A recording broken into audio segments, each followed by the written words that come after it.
Okay then, Helldivers, we are back. We've got loads to go over today, as it appears that after a long-awaited year, we now finally have the Pillars of Freedom, also known as the Review Bomb Cape. That's right, we are now finally here. We're going to be going through exactly what it is you guys need to know with regards to why we obtained it and what it is that it actually looks like. If you haven't already, hit that beautiful like button, subscribe with post notifications turned on. It'd be greatly appreciated.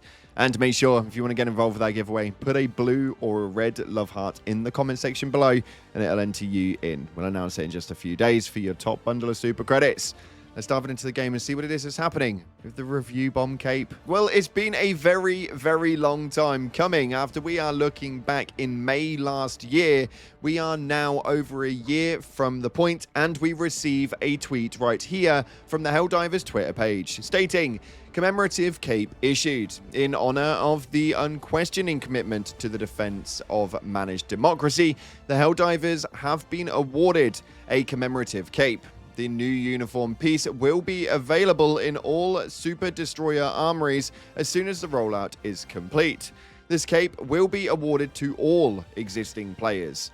As with our previous item rollouts, please allow some time for the item to arrive in your inbox." And this is what it will look like when you log on.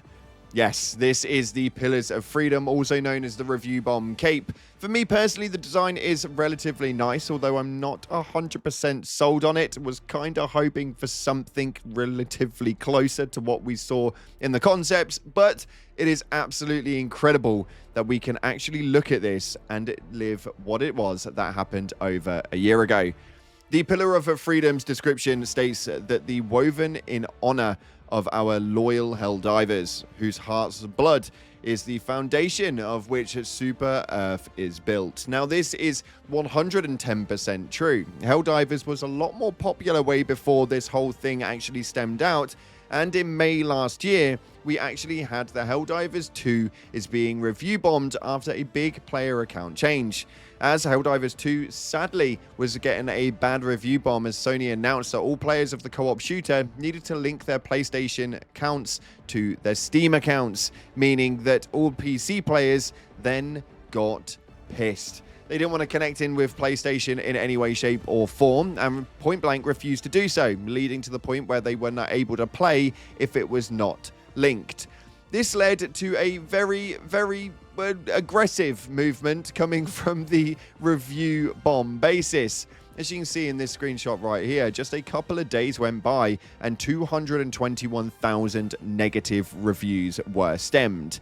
Now, when they state that the Helldivers whose heart's blood is the foundation of which Super Earth is built, it's quite literally true. It's had millions upon millions of players playing the game, and there was a lot of them that disappeared after this day had actually happened.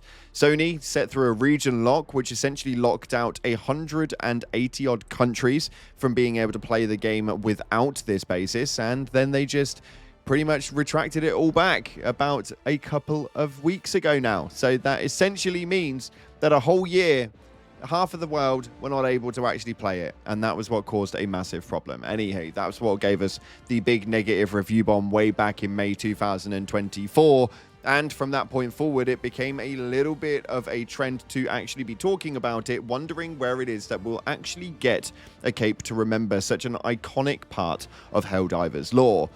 Way back in August 2024 was when Johan Pilestad actually acknowledged to fans that the idea of a commemorative cape for the review bomb time period would eventually be given out, but he was waiting for, and I quote, the right time to do it. He wanted to get some more clarity on what was going on with the country's issues, and whether it was that as CCO he was able to get the information on whether those countries would ever come back.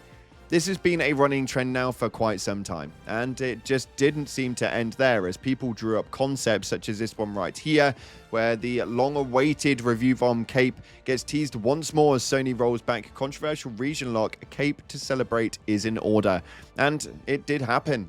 We give you the Pillars of Freedom. This was just a quick video to go over it and show you guys exactly what it is that we actually obtained. give you guys a little bit of backstory for it, and so you can appreciate exactly what it is that you're looking at when you turn on your screen and look at the Pillars of Freedom. This one's been long awaited. The Discord is going crazy. The Reddit will soon follow, and the internet is definitely very happy. If you are one of those players, make sure you reward this video with a beautiful like button, subscribe with post notifications turned on. And let's take a quick look at your top comments from the previous video to acknowledge what it was we were talking about earlier today. If you want to get involved with the conversation, like I said, check out the video we uploaded just a few hours ago now, but something big is coming, and there was a hidden message inside of the major order briefing with regards to the automatons, saying essentially that this was not all we're getting, and that the Vanguard is what we have right now for the Jet Brigade. It's kind of intriguing. I'm looking forward to seeing where it is that the army goes in terms of the automatons, but it seems that all of you are as well. This first comment right here states, now we shall give jump packs to the chair. I don't know why this received so many likes. I have no idea. But yeah, maybe one day we'll pop some jump packs on the chair. We'll have to wait and see. This next one right here states, I mean, Striders flying would look weird, but I would gladly fight a massive automaton warship instead of bad designed Leviathans. Now, this has been quite a big topic just of recent. You guys are already aware of the whole controversy around the Leviathans and what it is that they've actually brought, but now we're on the automatons. It will kind of give it a bit of a break. Once we get back over to the Illuminate, I'm willing to bank the fact that nobody's saying too much about them, or at least as much as what they are right now. But it does mean that now we're on the automatons, we want something Leviathan-like over there as well.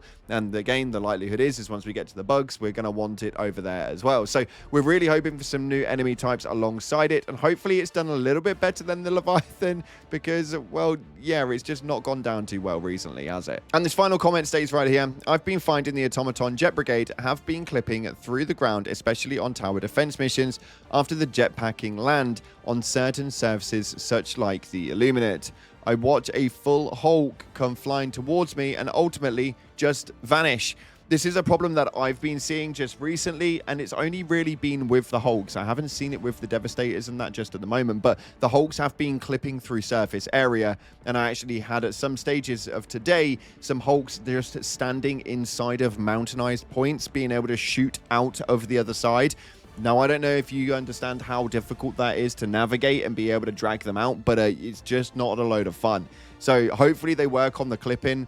That's obviously been an issue throughout the Illuminate for a little while now, and it appears that the automatons are now getting stud-fasted with that one as well, which will likely mean that the bugs are going to follow suit. I don't know where this whole issue of clipping has actually come from. It just seems to have randomly come out of nowhere, and hopefully it's something that does get fixed very soon because, well, it's just not as fun if you can't actually shoot something because it's clipping through a wall and getting an automatic advantage. That's all we're going to go through today. Anyway, go ahead and log into the game right now. Enjoy your Pillars of Freedom, the review bomb cape. I say this smiling from ear to ear consistently because I can't believe that they actually did it. I've never known a company to do such crazy stuff, and I'm presuming that Sony backed it, else it wouldn't be here, but nonetheless, who gives a toss, man? Maybe one day Sony will learn. Thank you so much again for watching, guys. If you haven't already, hit the like button, subscribe with post notifications turned on. Appreciate your faces, and as always, I'll see you in the clouds.